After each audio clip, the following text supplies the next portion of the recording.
Be ready. Start. Mr.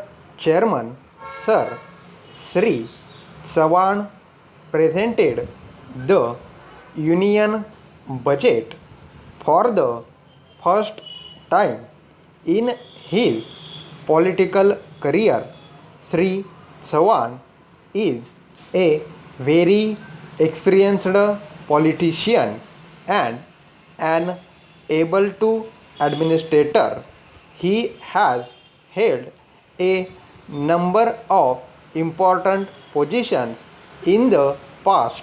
He has been the chief minister of a progressive state like Maharashtra, home minister and minister of defense at the center, and held a number of other positions.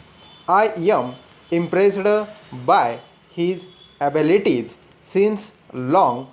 The way B gave an account of his experience and far-sightedness while presenting his maiden budget is indeed commendable.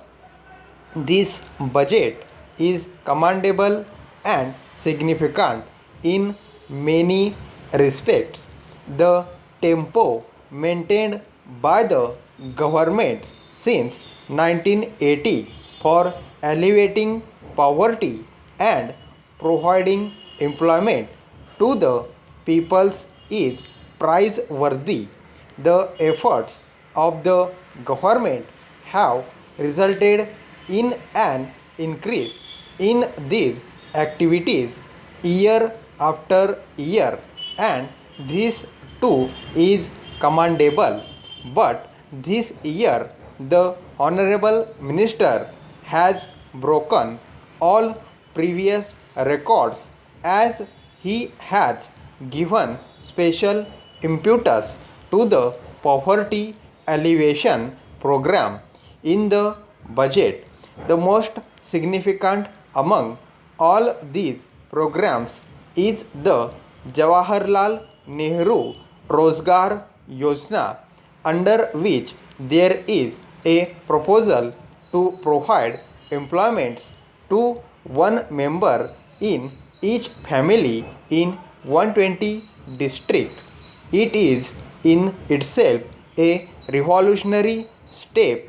Our party has decided that employment must be given to at least one person in each poor family all over the country.